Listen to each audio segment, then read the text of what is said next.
नमस्ते सभी को। मैं हूँ सृष्टि और आज हम भगवत गीता चैप्टर 2 के श्लोक 63 में आ गए हैं। रोज की तरह पहले मैं संस्कृत में श्लोक को पढ़ूंगी, उसके इंग्लिश ट्रांसलेशन को देखेंगे और मीनिंग को समझेंगे। तो चलिए शुरू करते हैं। क्रोधत भवाति सम्मोहः सम्मोहत स्मृति भीरमः स्मृति भ्रंसद बुद्धि नसो बुद्धि नसत प्रनाश्यति। From anger, complete delusion arises, and from delusion, bewilderment of memory. When memory is bewildered, intelligence is lost, and when intelligence is lost, one falls down again into material pool.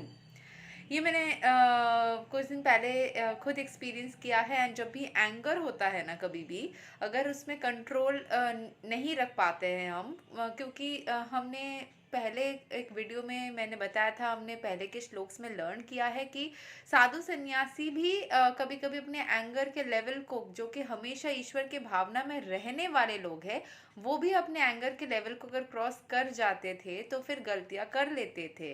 तो इसीलिए उस चीज़ को कंट्रोल करने की कोशिश हमेशा करनी चाहिए। जिनकी टेम्परामेंट थोड़ी ज़्यादा होती है, थोड़ी फायरी एनर्जी होते हैं, या फिर थोड़े से स्पोर्ड एनर्जी में रहते हैं। स्पोर्ड एनर्जी इन सेंस जैसे चाकू जैसे बहुत ही एनर्जी हाई लेवल रहती है, तो उनमें थोड़ी सी चांसेस होती है कि अचानक से एंगर आ जाए। उस चीज़ को कंट्रोल करना बहुत ज़्यादा इम्पॉर्टेंट है। सो यहाँ पे बोला गया है कि फ्रॉम एंगर कंप्लीट डिल्यूजन, आप पूरा भटक जाते हो, पूरा गलत सोच में पड़ जाते हो। And from delusion bewilderment of memory, आपके मेमोरी में लॉस होता है, आप गलत चीज़ों में पड़ जाते हो, या फिर आपके सोच में स्टेबिलिटी नहीं रहती है। When memory is bewildered intelligence is lost, जब आपका दिमाग ही सही से नहीं काम करेगा, आप कुछ ठीक से सोच समझ ही नहीं पाओगे, तो आपकी बुद्धि भ्रष्ट हो जाएगी, बुद्धि रहने की कोई वैल्यू ही नहीं रहेगा। So when the intelligence is lost one falls down again into material pool. जैसे ही आप अपने बुद्धि से भटक गए तो आप बुद्धू बन गए, बुद्धि चला गया तो बुद्धू बन गए, तो फिर गलत डिसीजंस लोगे, मटेरियल पूल में गिर जाओगे और फिर गलतियां करने लग जाओगे, उच्च तरीके से सोच नहीं पाओगे। सो क्रोध जो होता है वो नष्ट का कारण होता है। सो उसको कंट्रोल करना, संयम में रहना बहुत ज़्यादा ज़रूरी होता है। सो पढ़ लेते हैं हम यहाँ पे क्या बोला गया है। Srila Rupa Goswami has given us the direction प्रपंचीकताया बुद्ध्या हरि संबंधी वस्तुना मुमुक्षुभि परित्यागो वैराग्याम Phalgu कथ्याते। By development of Krishna consciousness, one can know that everything has its use in the service of Lord. Those who are without knowledge of Krishna consciousness artificially will try to avoid material objects. And as a result, although they desire liberation from material bondage, they do not attain to the perfect stage of renunciation. तो जो ईश्वर के भावना में लीन नहीं होंगे, वो गलत तरीके से जीवन को जिएंगे, एंड उनको फाइनली इस बंधन के चक्र से वो निकल नहीं पाएंगे। जबकि वो निकलना चाह रहे होंगे तब भी नहीं निकल पाएंगे।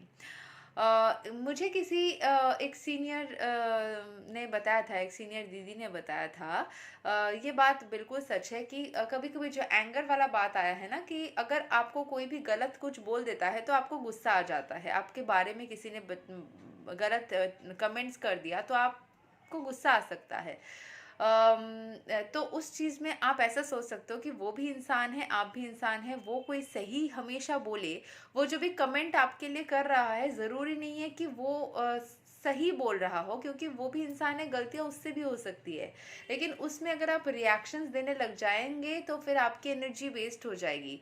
हाँ, बहुत बार बार बोलता रहे तो आपको तरीके ढूंढने होंगे ताकि उसको समझ में आ जाए कि आप वो जो बोल रहे हैं आपको, उसको आप सपोर्ट नहीं कर रहे हो।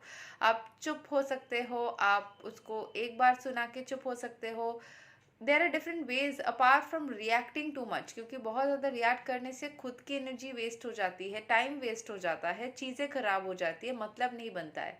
आप जो चीज़ कम्युनिकेट करना चाहते हो, उसको समझाना चाहते हो, शायद वो समझ भी नहीं सकता, या फिर समझाने की प्रोसेस में समझाने की जो इच्छा है ना, वही कंप्लीट नहीं हो पाती, समझाना ही नहीं हो पाता है, बहस हो जाती है, चीज़ें खराब हो जाती है। So that is a very important thing, and for that you need to have a very calm and composed mind, ताकि आप उसको सही से कर पाओ। एंड काम और कंपोज्ड माइंड रहने के लिए स्पिरिचुअलिटी में रहना, चैंटिंग्स करना, ईश्वर के नाम को जापना, उनके बारे में सोचना और खुद को काम रखने की कोशिश लगातार करते रहना इज़ द वे आउट। ठीक है। Their so-called renunciation is called falgu or less important. On the other hand, a person in Krishna consciousness knows how to use everything in the service of Lord.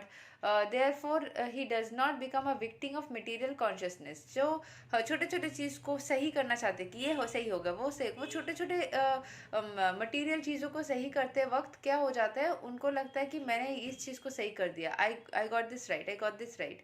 लेकिन उसमें क्या होता है ना, बहुत सारी एनर्जी वेस्ट हो जाती है। अगर आप पूरे तरीके से ही ईश्वर के हाथ में छोड़ दोगे चीज़ों को, तो आप मटेरियल बॉन्डेजेस में नहीं गिरोगे एंड आपकी एनर्जी वेस्ट नहीं होगी। ये मुझे भी सीखने की ज़रूरत है, क्योंकि मैं ये चीज़ बोल ज़रूर रही हूँ, लेकिन कभी कभी होता है, हो सकता है वेरी रेयरली, मे बी साल में 1-2 बार हो सकता है, लेकिन वो भी तो गलत है ना। तो उस चीज़ को कभी कभी हो सकता है, sometimes maybe I also might get angry, which is not something which should happen। लेकिन इंसान है तो फिर एनर्जीज में रह के वो चीज़ हो जाती है, उस टाइम खुद को माफ़ कर देना चाहिए, खुद को सही रास्ते वापस में लेके जाना चाहिए। Don't live in regrets.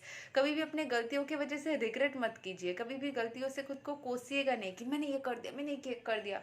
Don't do that. Always understand कि आपने अगर ये कर दिया है तो आप, अगर वो गलती का एहसास होना भी बहुत इंपॉर्टेंट होता है, उसको एहसास करके उसको फिर सही तरीके से आगे लेके चलिए। इन केस आप वापस से गलती दोहराते भी हो, वापस से उसको सही करो, क्योंकि गलतियां होना इट्स इंटेंशनली अगर नहीं है तो गलतियां होना इट्स नॉट अ प्रॉब्लम। उसको सही से समझना एंड उसको सही करना, दैट इज़ इम्पॉर्टेंट। अगर वो आप कर पाओगे एंड उसको एक्चुअल में सही डायरेक्शन में लेके जा पाओगे, then it's actually the best thing that is happening.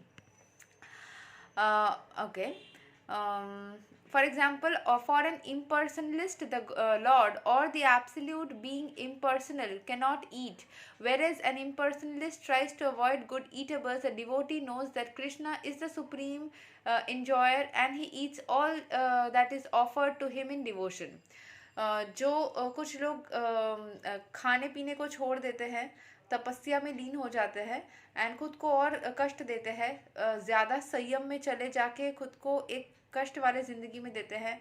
कुछ लोग खुद के ईटेबल्स को एक कंट्रोल्ड वे में करके खुद को बेहतर करने की कोशिश करते हैं। लेकिन यहाँ पे जो बोला गया है, जो भी आप ईश्वर को दे रहे हो, चाहे वो मात्रा कम ले लो, लेकिन वो सारे चीज़ ही आप क्योंकि भगवान ने सारी चीज़ को बनाया है ना, तो anything that is offered to Lord in Lord service, you can have them as prasadam and you can enjoy all of it. चाहे वो कोई भी तरीके का भोग आपने ईश्वर को चढ़ाया हो, लेकिन लिमिट में रख के करना कोई भी चीज़ को, क्योंकि सात्विकता खराब हो जाती है जब आप लग्जरी में कोई चीज़ को, एक्सेस में कोई चीज़ को करते हो। It's not about only veg and non veg, it's about आप कितने क्वांटिटी में खा रहे हो, किस तरीके से खा रहे हो, वो सारी चीज़ें मैटर करते हैं। तो सात्विकता को मेंटेन करने के लिए quantity and the way you are eating, maintain, try to maintain that at least as well.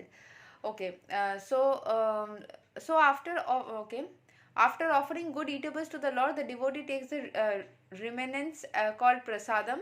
Thus everything becomes spiritualized. उस मंत्र से एनर्जाइज्ड करके फूड एंड वाटर में बहुत ज़्यादा एनर्जी ट्रांसफ़र होते हैं। जब आप good thoughts and good intentions से कोई भी चीज़ को फूड में डाल के उसको खाओगे, that is always gonna benefit you.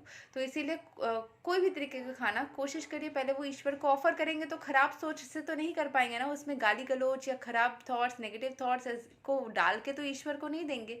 Always pure thought से देंगे। इसीलिए ईश्वर के लिए जो खाना बनाया जाता है ना वो बहुत ज़्यादा टेस्टी होते हैं। क्यों होते हैं? Because we always make that food with a good intention, with a good heart and with a good soul and good mind. Soul is always good but intentions हमारे प्योर हो जाते हैं। इसीलिए क्या होता है ना, वो फूड के क्वालिटी, टेस्ट, सब कुछ बहुत ही सुप्रीम मात्रा में होते हैं, सुपर होते हैं। सो ऑलवेज एनर्जाइज्ड फूड को लेना चाहिए। इसके लिए गुड थॉट्स एंड इंटेंशंस डाल के करना चाहिए। या फिर आप कोई भी खाना पहले ईश्वर को, ये मैं बहुत छोटे में जब मैं स्कूल में थी तब मैंने अपने माँ को बोला था कि कोई भी खाना लाओ पहले भगवान को दे के फिर खाते हैं ना तो सब कुछ प्रसाद बन जाएगा, सब कुछ ही हमारे लिए बहुत। तब किसी ने सिखाया नहीं था, ये ऐसे ही लगा था। अभी समझ में आता है because the intentions when you give it to Lord becomes very pure.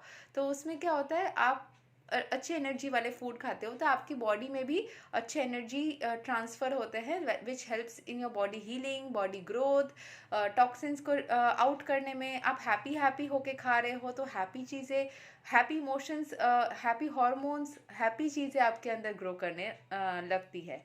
So that's good for your health as well.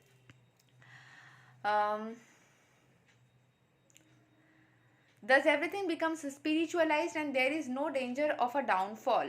The devotee takes prasadam in Krishna consciousness, whereas the non-devotee rejects it as material. हाँ ठीक है, बोलते हैं कि नहीं नहीं मुझे नहीं खाना है, इतना कुछ मुझे, मैं डाइट पे हूँ, थोड़ा सा ले ही सकते हैं, not a big deal. The impersonalist therefore cannot enjoy life due to his artificial renunciation, मतलब उसने डाइट करना स्टार्ट कर दिया या चीज़ों को हटाना स्टार्ट कर दिया। And for this reason a slight agitation of the mind pulls him down again into the pool of material existence. It is said that such a soul, even though rising up to the point of liberation, falls down again due to not having support in devotional service. मतलब आप सही direction में जा रहे थे लेकिन आपके छोटे छोटे गलतियां ना कभी कभी आपको बहुत बड़ा तरीके से नीचे लेके आ जाती है। So you need to take care, क्योंकि मेरे साथ भी बहुत बार हुआ है कि शायद पूरा सही चल रहा है, कुछ थोड़ा सा गलतियां हो सकता है, गलतियां हो जाए बट उसको सही, मैंने बताया ना गलतियां हो सकती है and I am accepting that कि मैंने भी शायद नहीं, मुझे पता है बहुत बार मैंने भी गलत चीज़, ऐसे नहीं है कि मैं बहुत परफेक्ट हूँ, मुझसे कभी गलतियाँ होती ही नहीं है, मैं जो ये चीज़ें बोल रही हूँ मुझे कभी गुस्सा आता ही नहीं है, या मैंने कभी गलतियाँ किया ही नहीं, हो सकता है बट मैं उसको समझ के एक्सेप्ट करती हूँ कि हाँ मैंने यहाँ पे गलतियाँ अगर की है तो मुझे ये सही करना है, उस तरीके से मैं उसको सही करने की कोशिश करती हूँ और मैं सही करती हूँ उस चीज़ को। So that is something which we all need to do, I also need to do, you also need to do, we all need to do. And उस चीज़ से क्या होगा ना, हमारे अंदर एक कामनेस, स्टेबिलिटी आएंगी तो रिश्तों में वो फ़र्क नज़र आएगा, लोगों के साथ में हमारी बिहेवियर में फ़र्क नज़र आएगा, तो ओवरऑल ज़िंदगी ही हसीन हो जाएगी। Thank you so much. अगले वीडियो में हम मिलते हैं, श्लोक नंबर 64 को अगले वीडियो में कवर करेंगे। तब तक के लिए हरे कृष्णा।